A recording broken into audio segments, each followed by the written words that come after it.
ចំណាយត្រឹមតែ$10ម្នាក់ចូលមកទស្សនាទីតាំងកំសាន្តទាំង4កន្លែងដែលពេញនិយមនៅតំបន់ឆ្នេរមាសឆ្នេរប្រាក់ក្រុងព្រះសីហនុចាក្នុងវីដេអូនេះដែរខ្ញុំនឹងមកបង្ហាញពីកន្លែងកំសាន្តដែលនៅមិនឆ្ងាយប៉ុន្មានពីទីក្រុងប្រហែលជា40នាទីអីទេបងប្អូនអាចជិះចូលមកលេងនៅកោះមួយដែលអត់ចាំបាច់ត្រូវជិះទូកទៅទេហើយទីតាំងកំសាន្តមួយនេះដែរក៏កំពុងតែល្បីល្បាញមិនថារដូវកាលបៃតងក៏បងប្អូនអាចចូលមកលេងបានដូចគ្នាតោះកុំឲ្យរងចាំយូរឥឡូវយើងចូលមកទិញសបុតទាំងអស់គ្នាដែលការចូលទៅលេងសម្រាប់មនុស្សម្នាក់គឺតម្លៃ$10ហើយថ្ងៃនេះដែរគឺខ្ញុំបានប្រើប្រាស់ជាមួយនឹងវីសាកាតអ៊ូរីដើម្បីធ្វើការទូទាត់ទឹកប្រាក់សម្រាប់ការទិញសម្បត្តិនៅពេលដែលមកសម្បត្តិហើយគឺយើងមកឡើងឡានអាគុយគេនឹងដឹកយើងទៅទីតាំងជិះទូកទស្សនាព្រៃកោងកាងដែលជាតំបន់សម្បូរទៅដោយជីវៈចម្រុះនៅក្នុងទឹកច្រើនមែនតើបងប្អូនបានមកលេងអញ្ចឹងថាសប្បាយមែនតើហើយថែមទាំងបានចំណេះដឹងទូទៅទៀតហើយការជិះទូកកំសាន្តនៅក្នុងព្រៃនេះខ្ទង់ប្រហែលជា15នាទីយើងនឹងទទួលបានអារម្មណ៍ប្លែកស្រស់ស្រាយដោយគេប្រើទូកអគ្គិសនីអញ្ចឹងតើអត់លឺសលេងទេអញ្ចឹងហើយធ្វើឲ្យភ្ញៀវដែលមកទស្សនាមានអារម្មណ៍ល្អមែនតើហ្មងណាមួយវិញទៀតសម្រាប់ទូកគេនឹងដែរគឺគេប្រើអគុយអញ្ចឹងអត់មានម៉ាស៊ីនទេ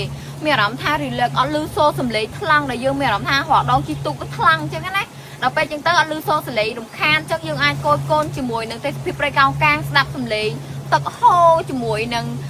សំឡេងសត្វយំអញ្ចឹងមានអារម្មណ៍ថា relax ខ្លាំងមែនតើហ្មងនិយាយទៅមកនេះស្អាតមែនជិះខ្ទង់15នាទីអីគឺយើងមកដល់ចំណតទូកមួយខាងទៀតហើយចុះពីលើទូកនឹងមកគឺយើងបន្តដំណើរមកទៀតចូលមកទស្សនានៅស្ពានសើមដែលគេធ្វើនៅខាងក្នុងព្រៃនឹងតែម្ដងហើយយើងអាចអានក្តារព័ត៌មានគេណាបងប្អូនតាមផ្លូវគេគឺថាទេសភាពស្អាតមែនតើឬតែសំឡេងសត្វយំទេនិយាយទៅគឺថាប្លែកមែនតើដូចបងប្អូនបានឃើញក្នុងវីដេអូនេះអញ្ចឹងដូចក្នុងព្រៃអាម៉ាហ្សូនដល់ប្រហែលជា5នាទីអីគឺយើងបានមកដល់កន្លែងឡានអាគុយហើយគេចាំទទួលយើងតែម្ដងហើយគេជិះជូនយើងមកដល់ផ្លូវចូលទៅលេងកោះសំពូចដែលបងប្អូនខ្លះហៅថាកោះរាជបុត្រនៅខាងកោះរាជបុត្រនេះដែរបងប្អូនអត់ចាំបាច់ត្រូវជិះទូកទៅទេក៏យើងអាចធ្វើដំណើរបានមកដល់ដូចគ្នាចាហើយសម្រាប់ការចូលមកទស្សនាការទិញឬទូទាត់ចំណាយផ្សេងៗគឺខ្ញុំធ្វើការទូទាត់តាមរយៈវីសាកាតអ៊ូរីគឺមានភាពងាយស្រួលមែនតើអត់ចាំបាច់ប្រើប្រាស់ជាមួយនឹងសាច់ប្រាក់សុទ្ធទេទូទាត់បានតែក្នុងស្រុកនិងក្រៅស្រុកឬក៏ទូទាត់ទំនិញតាមអនឡាញផ្សេងៗហើយសម្រាប់អ្នកដែលអត់មានអ៊ូរី Bank Mobile និងអ៊ូរីវីសាកាតណាក៏អាចស្នើសុំបើកបានដោយសារតែឥឡូវហ្នឹងនៅធនាគារអ៊ូរ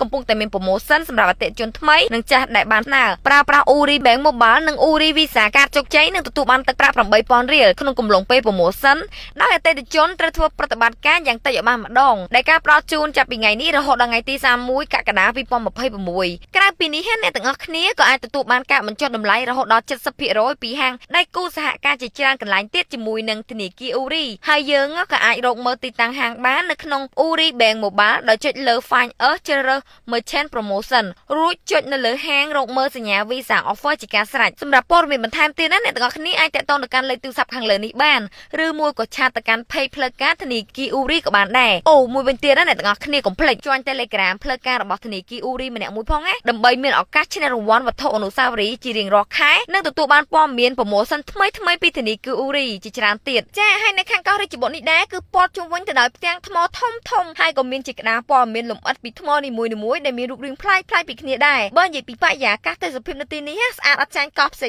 ងទេណាបងប្អូនគ្រាន់តែថាតូចអាចចូលមកលេងទស្សនាពីខាងលើ view point គេហ្នឹងគឺស្អាតមែនតែម្ដងស្រូបយកជាមួយនឹងក្លិនសមុទ្រណាស្រស់ស្រាយមែនតែនៅខាងកោះរាជបុត្រនេះគឺបងប្អូនអាចចូលមកលេងនិយាយទៅយើងអាចចំណាយពេលថាមួយថ្ងៃយើងអាចមកលេងវិលល្ងាចបានមកថតរូបថតវីដេអូអីមកឆ្ងាញ់ដែរហ្នឹងហើយបើយើងចេញពីនឹងទៅគឺរៀងល្ងាចបន្តិចដែរហើយគឺយើងធ្វើដំណើរមកខ្លួនឯងមកដល់ទីតាំងចណ្ដាលយន្តកញ្ចក់មកដល់ក៏មានឡានអាគុយជិះជូនយើងទៅខាងលើផ្ទាល់តែម្ដងដែលបងប្អូននៅទីនេះពេលយើងមកដល់ភ្លាមបងប្អូននឹងបានឃើញភ្លាមនៅផ្ទាំងថ្មធំដែលគេហៅថាថ្មយូនីហើយក៏មានថ្មលឹងដែរដូចគ្នាបងប្អូនគឺនៅខាងលើដែលថ្មនេះគឺដុសមកដែលអាចពីធម្មជាតិចឹងហ្មងអត់មានការកែច្នៃអីទេលើកលែងតែចណ្ដាលយន្តកញ្ចក់គេនេះទេគឺធ្វើឡើងដើម្បីឲ្យជិះឡើងទៅដល់ខាងលើស្រួលហើយយើងអាចមើល view point ពីខាងលើភ្នំមកបងប្អូនហើយទស្សនាជាមួយនឹងទេសភាព360ដឺក្រេជុំវិញភ្នំតែម្ដងទីនេះគឺមើលទេសភាពដាច់កតុយភ្នែកមើលឃើញ view ស្អាតមែនតើជាពិសេសគឺរដូវកាលបៃតងនឹងតែម្ដងមើលឃើញទេសភាពឡើងខៀវស្ងាត់មែនតើហ្មងហើយនៅខាងលើនឹងដែរក៏ខ្យល់ខ្លាំងមែនតើស្រស់ស្រាយបងប្អូនបើយើងដើរចុះតាន់តិចទៀតអី